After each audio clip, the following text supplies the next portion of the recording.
Here we go, guys. This is Jan-Krzysztof Duda's top 5 moves. Of course, this first game right here is Jan-Krzysztof Duda versus Grzegorz Gajewski. So here we go. So in this position, as you see, White's queen is under fire. It is attacked. You got to do something about it. Can we move it? Well, let's see. Queen G6, obviously that's a problem. Queen F6 is problematic.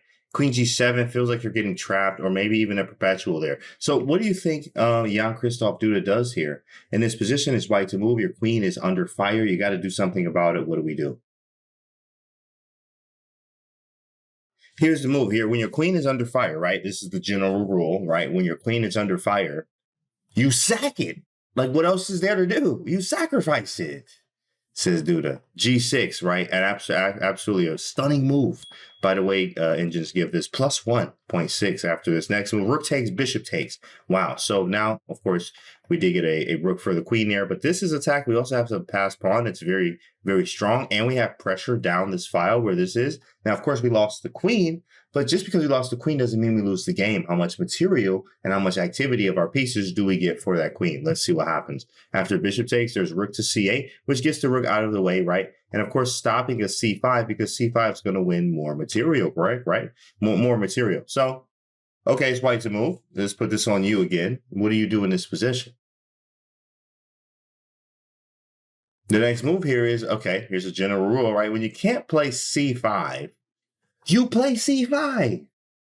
It's simple. It's very simple. After the c5 move, if bishop takes c5, rook takes d7, right? And after, of course, after rook takes c5, which is played, well, now the finale move is pushing the pawn, right? Psych, bishop f8, hitting with some pressure. Put some pressure. Also, g7 and g8. I mean, you have bishop takes knight. This is very, very scary. In fact, the best move here, which is played, is knight takes g6, giving some material back. And after bishop takes d6, we take stock of the position. White is actually for choice here, weirdly enough. Why do you say that? Well, we have two bishops, we have two rooks, and you have a weak king. I also have a pass pawn here, and all you have is a rook bishop and a queen here, or sorry, rook knight and a queen, where there are not as many targets as you think. Yes, these are weak, but you're going to have to coordinate the pieces correctly. This can easily be defended. This pawn doesn't care as much, and your king is still weak all at the same time.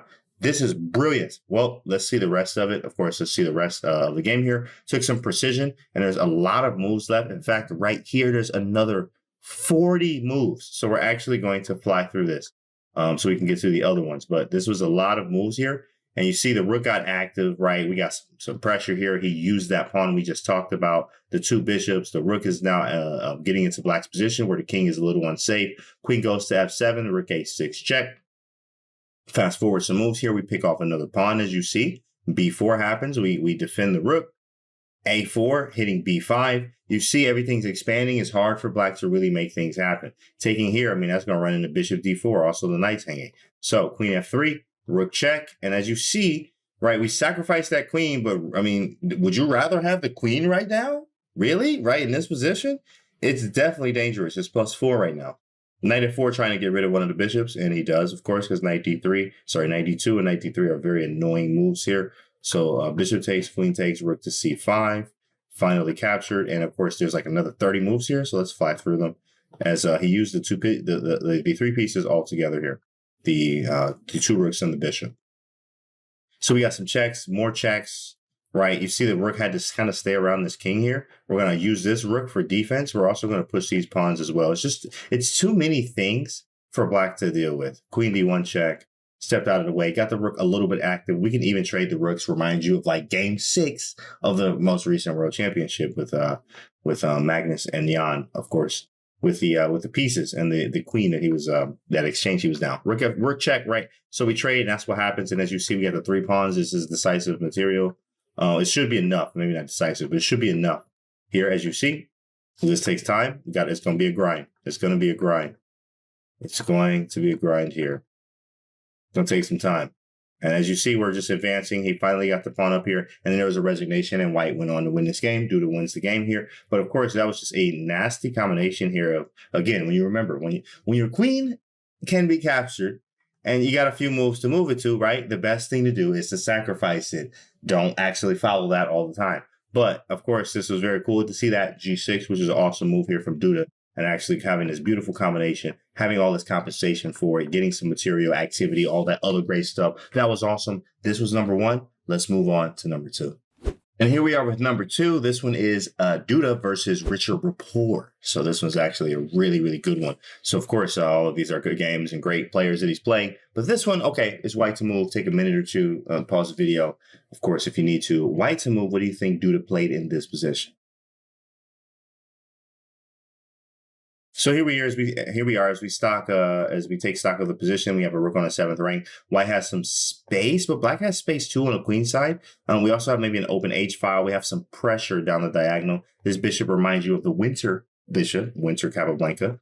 If you guys are familiar with that bishop, looks like that, but that bishop will be on this side of the board. But this bishop is really rough, really a rough bishop to say the least. But it is defending. It is defending. Nothing really concrete. F4 right doesn't work because we take with check, so that doesn't work. So like, what do you do? What did you come up with, right? So in fact, in this position, it actually looks kind of crazy here. And even if it, as you see piece material 1, 2, 3, 4, 5, and then you have 3, 6. So in fact, white actually is down a pawn. So you need to be very, very careful here. So when you're down a pawn, I mean, you're not thinking of this move right here. Queen F4.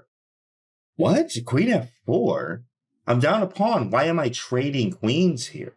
Well, in fact, white is the only one that has a very serious attack here. This is all locked down, going nowhere. The D file, mine, big fella. Appreciate it. You're not getting the D file, right? And then the play on the king side is actually all locked down, and you can't do much with it. So after the trade, queen takes F4, G takes F4 here. We actually have a weird threat of F5 at the right moment. Not now, but push come to shove at the right moment, maybe we can play F5. Stay tuned here. Let's see what happens. Bishop goes to H5, maybe with some G6 action. But this bishop is absolutely gross. Garbage. This bishop is terrible on H5 if you play G6. King goes to G3 and then G6. What is this?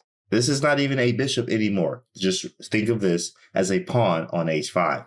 But with that being said here, of course, this is still an equal position according to the engine. But as a human, you would prefer to be white due to the space and the activity of the pieces. After G6, rook to D3. So, really kind of defending it, maybe making the king being able to walk a little bit. That's exactly what he does, because if he will have moved the king by itself, bishop takes F3, so this pawn had to be defended. King to G7, king G5, walking the king up. Looks like the Nigel Short game, right? The Nigel Short king walk. You can Google that if you're not familiar. But Nigel Short king walk, but you're actually stopped in your tracks after king G7. F6 can't be played due to the nasty pin here. It's very annoying, and black is just extremely cramped. Even though white's down a pawn, and you got a double pawn set of pawns, says how bad this position is for black, because the engine says it's equal when black is up a pawn, right? So and it's double pawns too. So king to G5, and it takes some accuracy here. Rook H8, best move, and then rook C7, a little shuffle here. Little shuffle, hoping you might move the rook so we can do bishop takes E6. So he says, I'm going to go rook C8 to attack it, so not give you time to do that at all. There could have been a double here, but that's actually going to be responded with rook C to E8, or F8, actually. I think if we go here, when we go here, there's rook takes, and then there's bishop takes F3, actually. So we have to keep the eye on this pawn, which is super annoying. Rook H5 is actually mating. Oh my goodness. Right. This is something you have to be aware of. So this looks like a move that you can play, but it is doing a job of this and keeping this pawn defended. So after rook to C8, though, he chooses rook to E7 to get out of the way. Bishop E6 still a threat here. So of course, boom, we go back. Hey, bro, trade, my guy, trade or make a draw. He says, you know what? Let's just reset your move. Make a move. You don't have many of them. So he says, I'm going to go back then. Cool. I'll go back. He says, you know what? I'm going to do the same thing. And instead of him playing rook C8 here, instead of him going back to C8, right, which actually, he could, but he actually chose rook H8 here. He could go back to C8, but he chose rook H8, and that actually is going to be problematic because his rook finally gets down here. A lot of times when it comes to like positions like this, when things are equal, it's good to push a little bit more, poking away at the position, grinding it out, Magnus style, just making moves. Let's see what happens, right? Of course, don't blunder, easier said than done, but made some moves here and we got some progress. Now we have both rooks on the 7th rank. After this move, after rook H to F8, right, we are defending the F7 pawn and you're trying to make progress. Bishop takes E6 doesn't work. We can't take here. The king is kind of stuck. Well, what are you left with? Well, that's up to you to figure out. It's white to move. Here's the move. Remember, we talked about this early on. It's F5. And we lie. In fact, there was a resignation, resi on the spot right here. You can't even take with the G pawn. In fact, you know what's funny? After taking with the G pawn, your position's so bad that the engine says, don't even take the bishop, right? Don't even take the bishop. You should take this pawn. That's the better move. That's insane, right? That's to say, but I mean, the obvious reason you could just take the bishop, but you really can't. And then if pawn takes this way, well, then, I mean, come on now. Rook takes, right? So you can't even take, and I'm threatening e6 anyway. You can't move the pawn to f6. Well, what happened, right? Out of nowhere. And this was number 2, guys. This was amazing. Very cool to see that technique there. Trading, domination of the position, squeezing Karpov style there to come out with that win against Richard Rapport. That was number 2. And now let's move on to number 3. Here we are with number 3, guys. This is Duda versus Daniil Dubov. Oh, wow. Yeah, it's a big one. You know, it's crazy. Of course, Dubov playing black here, about to queen, looking crazy. White's trying to queen as well. White's queen is hanging and it's White's move. Okay, lots of chaos. Definitely pause the video and try to figure this one out. It's White's move. What do you do? Here it is. Of course, Duda chooses. Now, right now, engine eval, zeros. Of course, as a human, practical chances everywhere. Definitely going to be some mistakes here, especially as strong as Dubov and Duda is here, right? Dubov playing with the black pieces. Here we go. Boom. Rook takes f7. Oh, yeah. Give me those. King takes. I take the bishop. If you queen, I queen. Same. You queen, I queen, right? It's going to be some mating ideas. So what does he play? He plays queen c6 check because he wants to get the queen back in time just in case he tries to check and obviously queen and try to mate black before black mates white. So here we go. We play f3. Now we can tuck and roll with the king over here on h3 if we need be. There's not a lot of checks for black, especially here. Maybe we can run away. It should be drawn. In fact, right now, the best drawing line is actually checking and checking all on the light squares. If g4 is played, queen takes, and there's some problems, right? But there should be a draw, should be taken right now. But in fact, after b1 queen, it is not the right idea.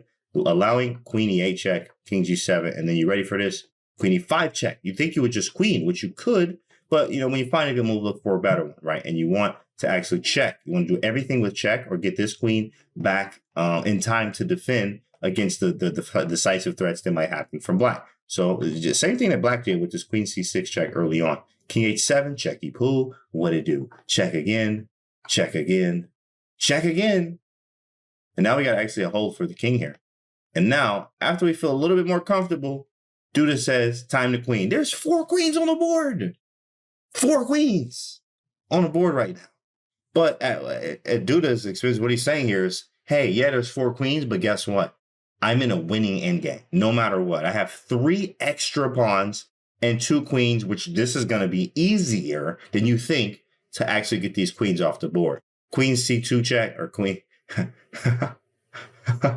Queen c, c2. You don't actually ever say this or write this. Queen c to c2. And then queen D, unbelievable, to D2, right? Okay.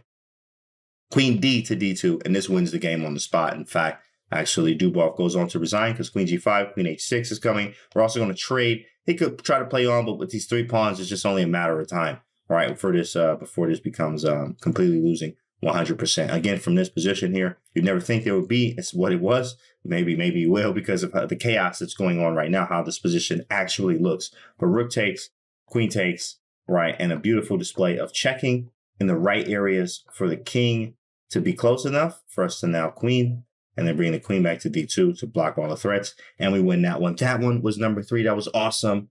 And now let's move on to number 4. Here we go, guys, with number 4. This is Duda versus Wesley So. Yes, Wesley So. I mean, every one of these are just amazing, right? Playing Wesley So here. So, of course, white to move here. He's playing Wesley So. What do you do in this position?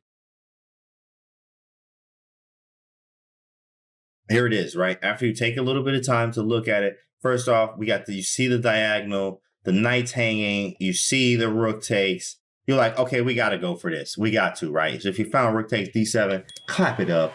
You found it, right? You're halfway on the way to 2,700. Halfway, right? So rook takes d7, right? And after rook takes d7, knight takes d7. Beautiful. Okay, knight takes d7. He finds it. Check, king e7. Now here, and actually queen g7. This is a good one too because the queen's actually hanging. There was no good checks. And here, this is where you stop. And now we try to evaluate. In fact, this is a very hard position to evaluate here. It was an exchange sacrifice. If we do stock of the position, we are down in exchange with the white pieces. Black has 2 rooks, we have 1, but look at his king out in the middle of the street in the wilderness looking crazy. So there definitely is some problems and some compensation for the exchange that we sacrificed. With that being said, though, here, engines give it what? Raise your hands. What you think the eval bar says here, right? Yeah, absolutely. Zeros, of course, right? Now, of course, it's 0.8, in fact, here. So they prefer black, believe it or not. I know, right? Chess is crazy. But preferring black in this position by 0.8 because they calculate everything. And believe it or not, the best move in this position that they think is king to d6.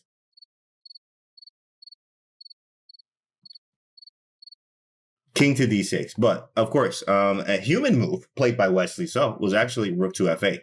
Rook to f8, defending the f7 pawn, right?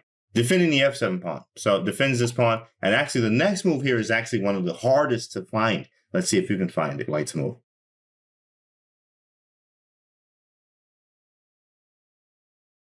Actually found by Duda. Number 1 on the engine. Nothing better is the f4 move. What a move. f4, gaining some space. I want to play e5 as well. Maybe just try to open up the king. Now, from here, there's actually another 20 moves left, so this was a longer game. We're going to fly through some moves to see what happened. Rook e8, he played e5. Queen went to e2. We play rook f2 to say, hey, get up out of there. You're annoying. Queen e1, bishop f1, blocking with the bishop. King goes back, so now we tuck and roll with the king. Get out of there at the cost of a pawn. Remember that king d6 move? That's what they wanted early. King d6 and wanted you to take and like tuck and roll with the king. And it was still equal somehow. Knight takes f7.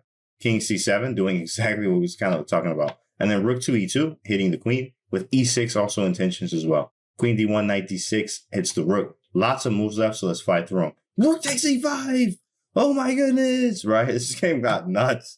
Like, this is insane. Rook takes e5 was played right here. Rook takes e5 after rook takes e5. And the idea here is after f takes e4, what I mean, you're getting mated. So, or f takes e5, you can't take. That's the whole idea. You're mated, guys. Yikes. Tactics everywhere. So he had to take with the rook. Queen takes d6. Queen takes h7. And I got my exchange back. And I'm up, what, a pawn now? I'm up a pawn, but my king's kind of vulnerable here. So, of course, this took time. This took time. He had to grind this out. He could never take, right, because the knight was pinned.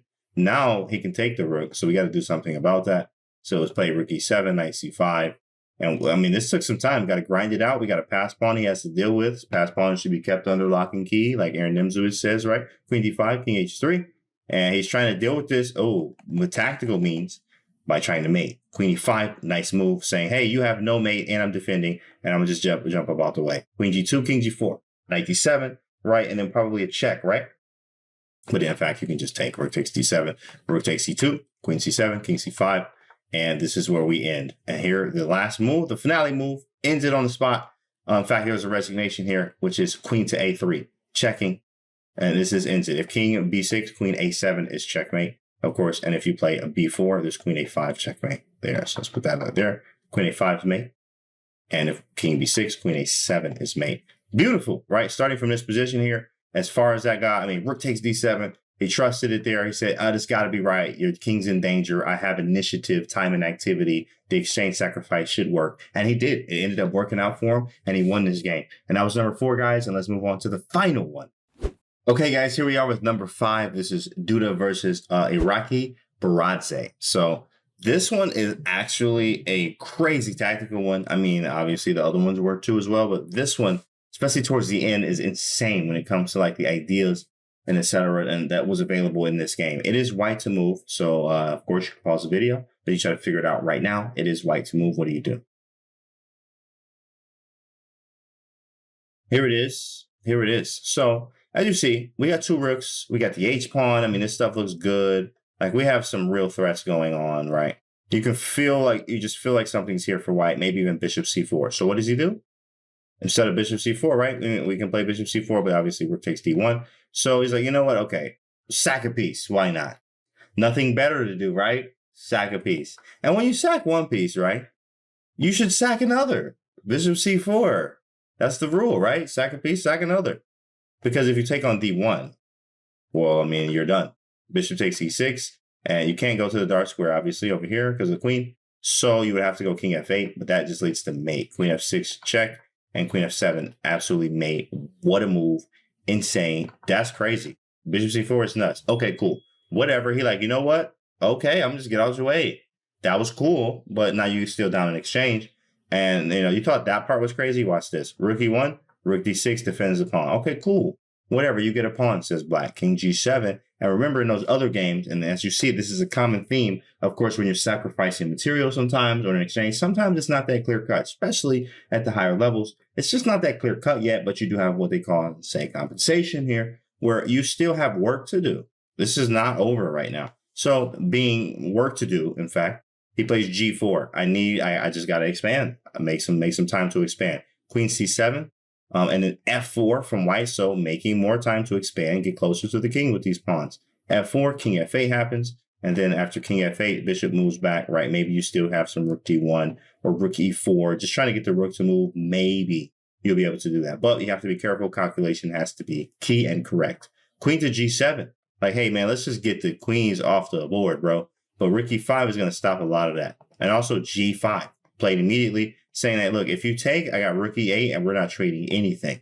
Look how passive the king is, right? The files here, the bishop's really strong. Black is on a his last, thin ice, to say the least, right? With this rook, it needs to come to E5 if the rook moves, or in some cases, right? So there's no trading, but obviously rook E8 is going to be the move we play if he moves this rook to the wrong square. Rook D8 now covers that. So what do we play? Rook E5, not allowing any of that to happen. If rook takes F4, which is a nasty move, it looks like, oh yeah, I just get the pawn. You can't move, but then remember, always look for your checks, right? Checks captures threats. C5, queen takes, you're getting mated. Like, this is mate everywhere.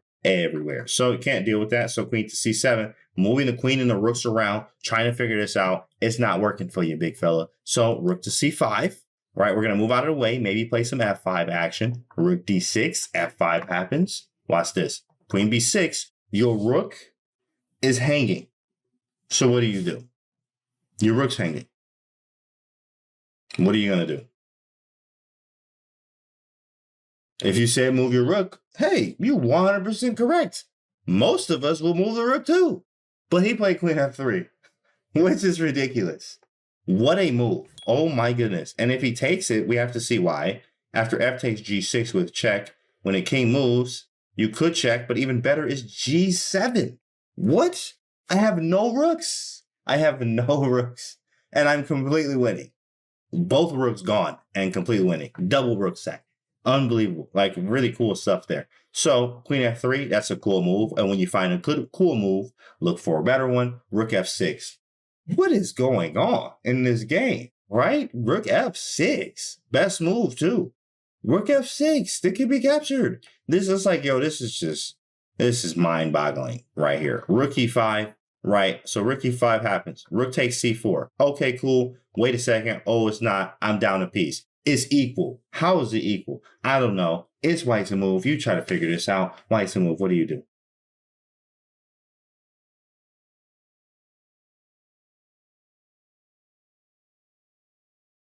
Here's a move here. Instead of taking back, which actually allows queen D4 check, it was queen to D3, which is still attacking the rook and attacking this rook too, right? Queen C7. There's all of the rooks are hanging right now.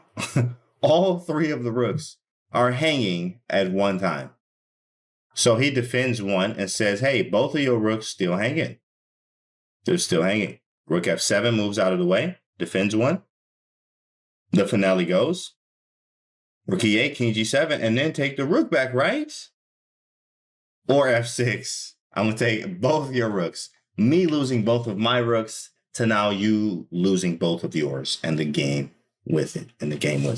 So this is very nice. And also keeping a rook for white, because of course this would be the finish. We may not even have to take the rook, to be honest. It should be just leading to mate. But you could also get away with just capturing the rook and be winning. I mean, even here, it's like everything's winning. Check, check. Well, not on E7. But this was crushing attack there. This was super cool to see that sacrifice on E6 right there. Follow up here. I mean, whoa, crazy chess there. Amazing, guys. Hope you enjoyed it. This was Duda's top 5. Man, that was awesome. If you enjoyed this video, make sure you guys subscribe to the YouTube channel here. And of course, check the next video right above me or to the side of me, wherever that thing is. You guys click on that, and we'll see you guys on the next video.